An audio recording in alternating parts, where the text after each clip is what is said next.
اب اس کا جو ہے آپ نے کیا کرنا ہے، نیت کیسے کرنی ہے نمازوں کا؟ جب آپ نے حساب لگا لیا، اللہ پاک سے استغفار کر لی، نیت اور ارادہ کر لیا کہ اب میری زندگی میں جتنی بھی نمازیں میرے ذمے ہیں میں وہ ساری کو ادا کرنے کی نیت کرتی ہوں، تو کہیں گے کہ یا اللہ میری ذمے جتنی بھی میری فجر کی نمازیں باقی ہیں ان سب میں سب سے پہلی نماز ادا کرنے کی نیت کرتی ہوں، یا کہیں گے سب سے آخری نماز میری جو قضا ہوئی جو بالکل ماضی قریب میں ہوئی ہوگی وہ آپ کی آخری نماز ہے، جو ماضی بعید میں یعنی کہ سب سے پہلے بلوغت کے بعد ہوئی ہوں گی وہ نمازیں آپ کی کیا ہیں، وہ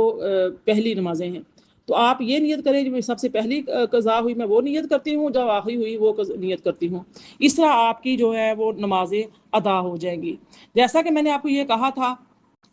کہ یہ قضاء عمری کا طریقہ کار ہے۔ اب جو لوگ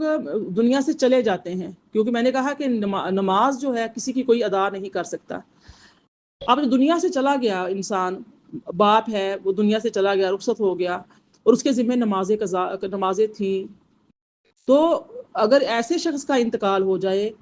اور اس کے ذمہ قضا نمازیں ہوں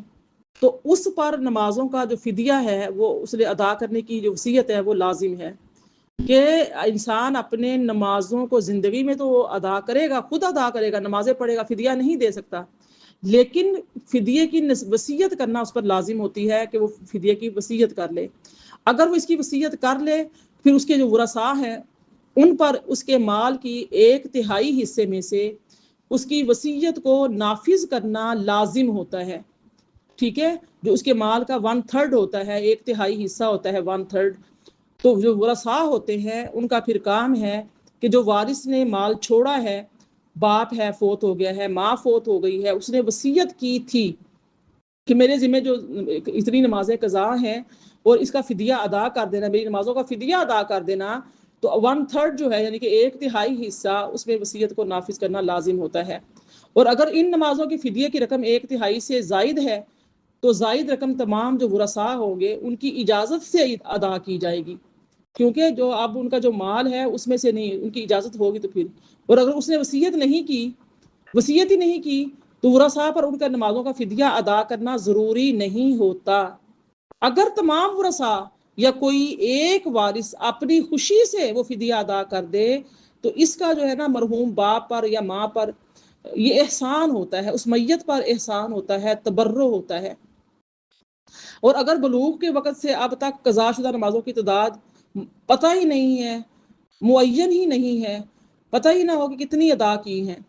تو تعداد معینہ طور پر معلوم ہو تو اس کے مطابق فدیہ ادا کیا جائے گا، اور اگر متعین نہیں ہے، معلوم ہی نہیں ہے کہ کتنی نماز تھی، تو غالب گمان کے مطابق ان نمازوں کا حساب لگا کر ان سے کچھ زیادہ کا حساب رکھ کر اس کے مطابق فدیہ جو ہے وہ ادا کیا جائے گا۔ باپ ہے، ماں ہے، بے نمازی تھے یا نماز پڑھتے تھے، کبھی کبھی پڑھتے تھے، یا زندگی بھر وہ نمازی رہے، یا ایسا وقت آ گیا کہ ایسی بیماری نے آ لیا کہ بے ہوشی کے دورے پڑ رہے ہیں، بار بار بے ہوش ہو جاتے ہیں، شدید ضعیفی ہے، کمزوری ہے، بیماری ایسی آ گئی کہ وہ نماز نہیں ادا کر پا رہے، اپنے ہوش و واس میں نہیں، تکلیف کی اتنی شدت ہے، نمازیں قضا ہو رہی ہیں، اب وہ بیوی ہے، بچے ہیں، بہویں ہیں، وہ گھر میں موجود ہیں، وہ ہاسپٹلز میں آ جا رہے ہیں، وہ دیکھ رہے ہیں کہ ہمارا مرحوم باپ کتنی نمازیں پڑھ رہا ہے، کتنی نہیں پڑھ رہا، یا ماں ہے ہماری اور اس نے وصیت نہیں بھی کی، تو اب کیا ہے کہ غالب گمان کرے کہ نمازیں ان کی آخری دنوں میں چھٹی ہیں، جتنی چھٹی ہیں ان کا فدیہ دے دے۔ اور اگر پتہ ہو کہ بھی اس نے زندگی پہ نمازیں نہیں پڑھی، کبھی پڑھ لیتا تھا، کوئی لوگ جمعے کے عادی ہوتے ہیں، بڑا اہتمام کرتے ہیں، نہا دھو کے جمعے کے لیے جا کے صف اول میں جا کے بیٹھتے ہیں، جمعے کی نمازیں پڑھتے رہتے ہیں، عیدین پڑھتے ہیں،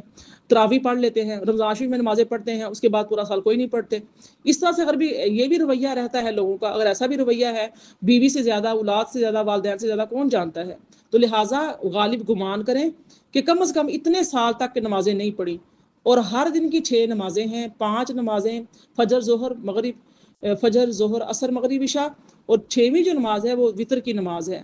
ٹھیک ہے، تو یہ 6 نمازیں ہیں، ان کی ٹوٹل 20 رکعتیں بنتی ہیں، تو ایک دن کی 20 رکعتوں کے حساب سے فدیہ ہوتا ہے، اور ہر نماز کا جو فدیہ ہے وہ صدقہ فطر ہے، یعنی کہ 2.25 کلو گندم ہے، گھیوں یا اتنا آٹا۔ تو میت کی جو قضا شدہ نمازیں ہوتی ہیں اور روزے، ان کا وہ کسی کی طرف سے کوئی ادا نہیں کر سکتا زندگی میں۔ میت کی جو قضا نمازیں ہوتی ہیں، روزے ہوتے ہیں، ان کی طرف سے یعنی کہ کیا ہوتا ہے، فدیہ ادا کرنا ہوتا ہے۔ اگر میت نے فدیہ ادا کرنے کی وصیت کی ہے تو ان کے ترکے کی 1/3 حصے سے اس کا جو نافذ کرنا ورثہ پر لازم ہوتا ہے۔ اگر وہ رقم 1/3 سے زائد ہونے کی صورت میں تمام ورثہ کی اجازت سے ادا کیا جا سکتا ہے، اور اگر کوئی ایک وارث اپنی طرف سے فدیہ ادا کرنا چاہے تو وہ بھی ادا کر سکتا ہے۔ یعنی کہ ایک تو مرحوم نے وصیت کی ہے تو پھر 1/3 مال میں سے کرنا ہوگا فدیہ، اس کا پہلے اس کا قرضہ بھی اتارنا ہوگا، اگر وہ مقروض مرا ہے تو مقروض اس کا قرضہ اتارنا ہوگا، پھر اس نے اگر نمازوں کی اور روزوں کی یعنی کہ کہا ہے کہ فدیہ جو ہے میرا ادا کر دیں، میرے ذمہ نمازیں ہیں، روزے ہیں، تو اس کے 1/3 یعنی 1/3 مال میں سے اس کے نمازوں کا اور روزوں کا فدیہ ادا کرنا ہوگا، یعنی کہ جو ایک صدقہ فطر بنتا ہے۔ ٹھیک ہے، ایک نماز کا فدیہ ایک صدقہ فطر ہے۔ ٹوٹل نمازوں کا حساب لگا لیا جائے، روزوں کا حساب لگا لیا جائے، جتنی یعنی کہ رقم بنتی ہے ایک فدیہ کے حساب سے 1.25 کلو گندم ہے یا آٹا ہے، تو وہ پھر کسی مسکین کو وہ دے سکتا ہے۔ اب یک مشت نہیں دے گا، اس میں پھر یہ بھی ہوتا ہے کہ جو نابالغ بچے ہیں، کچھ اس نے بچے بالغ چھوڑے ہیں، اولاد بالغ ہے، کچھ نابالغ ہے۔ اب ظاہر ہے جو نابالغ ہوتا ہے اس پر وصیت نہیں ہوتی کیونکہ وہ ابھی مکلف نہیں ہے، اس کی جو وراثت ہوتی ہے، اس کی جو مال اس کو باپ کی طرف سے ترکے کی طرف سے ملتا ہے، وہ یعنی کہ اس کی اجازت کے بغیر ہم کہیں خرچ نہیں کر سکتے۔ وہ اس کا یعنی کہ اس کے جو بڑے ہوتے ہیں، ماں ہے، دادی ہے، دادا ہے، نانی نانا ہے، یا بڑے بہن بھائی ہیں جو بالغ ہیں، بڑی بہنیں ہیں چھوٹے بہن بھائی کی، تو وہ ایمانت دار ہوتی ہیں کہ اس کی ایمانت کی حفاظت کریں، اور اس کے مال میں سے کوئی چیز فدیے میں نہیں جائے گی، نہ روزوں کا فدیہ باپ کا ادا کیا جائے گا نہ کچھ۔ ٹھیک ہے، وہ یہ جو بالغ بچے ہوتے ہیں ان میں سے کوئی ایک بچہ بھی، جو بچے بڑے خوش نصیب ہوتے ہیں، والدین سے بڑا پیار کرتے ہیں، بڑی ان کو قربت ہوتی ہے، وہ اپنے یا صاحب مال ہوتے ہیں، صاحب حیثیت ہوتے ہیں، کچھ بہن بھائی کمزور ہوتے ہیں، بیچارے نہیں کچھ کر سکتے، ان کو والدین سے کچھ ترکہ ملا ہے تو ان کو ہم مجبور نہیں کر سکتے کہ آپ اپنے ترکے میں سے دو۔ جو بچہ اپنی خوش دلی کے ساتھ اپنے والدین کے لیے ان کی نمازوں کا فدیہ، ان کے روزوں کا فدیہ ادا کر سکتا ہے، یا ایک بچہ روزوں کا فدیہ ادا کر دے، ایک نمازوں کا ادا کر دے، تو یہ ان کی خوش نصیبی ہے، ان کے اوپر لازم نہیں ہے اور وصیت نہیں کی گئی، تو لہٰذا اس طریقے سے فدیہ ادا کر کے میت کو اللہ پاک کی بارگاہ میں اس کے لیے استغفار بھی کرتے رہیں، صدقہ خیرات بھی کرتے رہیں، اور یہ جو فدیہ ہے یہ اپنے یعنی کہ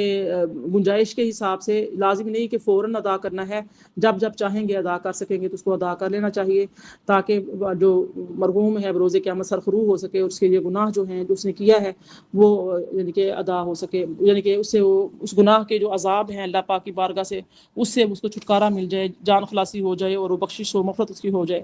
تو یہ تو آج کا تھا، انشاءاللہ تعالیٰ بقیہ پھر کل کے جو کلاس ہے اس میں ہم لوگ ڈسکشن کریں گے۔ نمازوں کے مسائل جاری ہیں، جنہوں نے نہیں سنا نہیں پڑھا وہ میرے چینل فکر یافت عابدہ خانم میں جا کر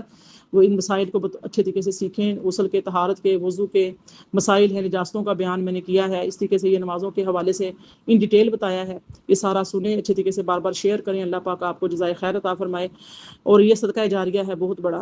بہت بڑا صدقہ جاریہ ہے کہ اگر آپ کوئی لیکچر سنتے ہیں، آپ کو پسند آتا ہے، آپ اپنے بہن بھائیوں تک، اپنے رشتہ داروں تک، اپنے ملنے والوں پر، دوست احباب تک وہ میسج کو پہنچاتے ہیں، شیئر کرتے ہیں، کوئی ایک بھی کسی بات پر، نیک بات پر عمل کر لیتا ہے، گناہ چھوڑ دیتا ہے، تو صدقہ جاریہ ہے آپ کے لیے۔ اتنے تو بڑے نیکیوں کے پہاڑ ہوں گے بروز قیامت، آپ کو کہ اللہ پاک میں تو یہ نیکی کی نہیں، اللہ پاک فرمائے گا کہ تو نے فلاں کے ساتھ فلاں بھلائی کی تھی، تو وہ تمہارے سامنے آ گئی ہے آج۔ تو اللہ پاک تو کسی کا عمل ضائع نہیں کرتا، تو لہٰذا لیکچر سن کر خود بھی عمل کرنے کی کوشش کریں اور دوسروں تک بھی پہنچایا کریں۔ وما علیہ الا البلاغ المبین۔